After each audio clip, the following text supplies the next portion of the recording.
Ijambo ry'umunsi. Ijambo ry'Imana ni ubwenge bw'Imana bwoherejwe kutuyobora. Mu gihe nicaye niga ijambo ryera ry'Imana, ubutumwa bwanjye ni ubw'aba bantu mu mitima yabo bavuga bati, nizera ko nshoboye gutanga byinshi, hari ikintu kitagenda neza, sinzi amafaranga yanjye agana, ntacyo mfite cyo kubigaragaza.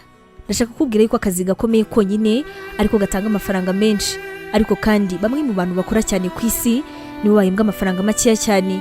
Bisaba rero ibintu birenze akazi gakomeye. Turabizi mu gitabo cy'imigani ibihembo by'ubwenge byahuraga ari ubutunzi n'ubutunzi, kimwe no gutunga no gutanga. Ubutunzi ni igihe ufite ibintu byinshi cyane ukeneye cyangwa se wifuza. Ubutunzi burenze amafaranga. Ubutunzi ni ihame ryo gutunga, ubutunzi ni ihame ryo gutera imbere. Gutera imbere rero nabyo ni ukugira gusa ibihagije ibyo Imana itanga kugira ngo iragize inshingano zayo mu buzima bwawe. Urashaka gukuba kabiri imari yawe mu mezi 12 ari imbere. Imana irashaka guhindura isi yawe isi y'imari, irashaka yuko ubona ubwinshi bwayo, irashaka yuko utera imbere. Uburyo ukoresha amafaranga yawe rero nabwo ni ingirakamaro cyane. Kwiyongera ni igihembo cy'Imana kubwo kubaha amategeko y'Imana. Ugomba kumenya gucunga amafaranga yawe, ugomba kumenya kuyakurikirana, kuyasuzuma ndetse no kuyakoresha neza.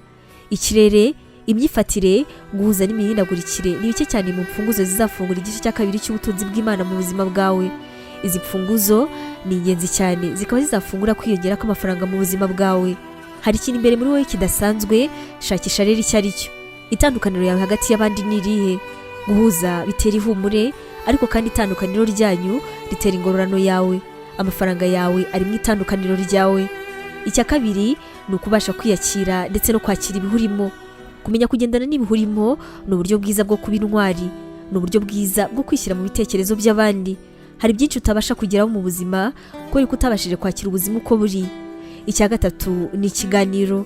Amagambo yawe ni ikiraro, ni umuryango, ni urukuta cyangwa se amadirishya.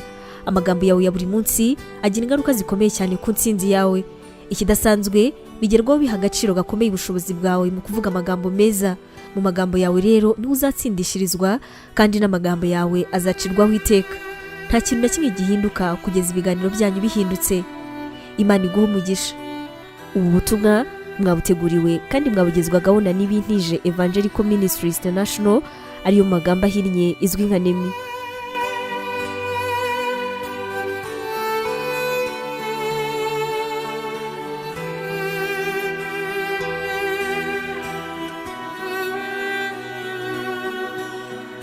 Waba utekereza ko wahamagariwe gukora umurimo w'Imana?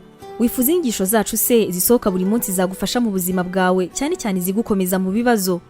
Umva wifuza kwiga ibijyanye na teolojiya, ukamenya ijambo ry'Imana, intwaro yagufasha mu buzima?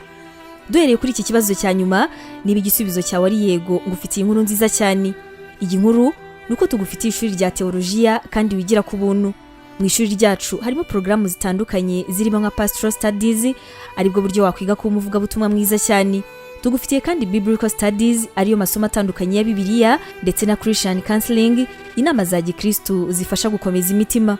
Kugira ngo usobanukirwe biruseho, wasura urubuga rwacu arirwo wa@nemibibleinstitute.com, cyangwa se nanone ukaba watwandikira kuri WhatsApp kuri izi nimero 141 232 650 wanatwandikira kandi kuri email yacu ariyo nemevangelism@yahoo.com. Imana iguhe umugisha.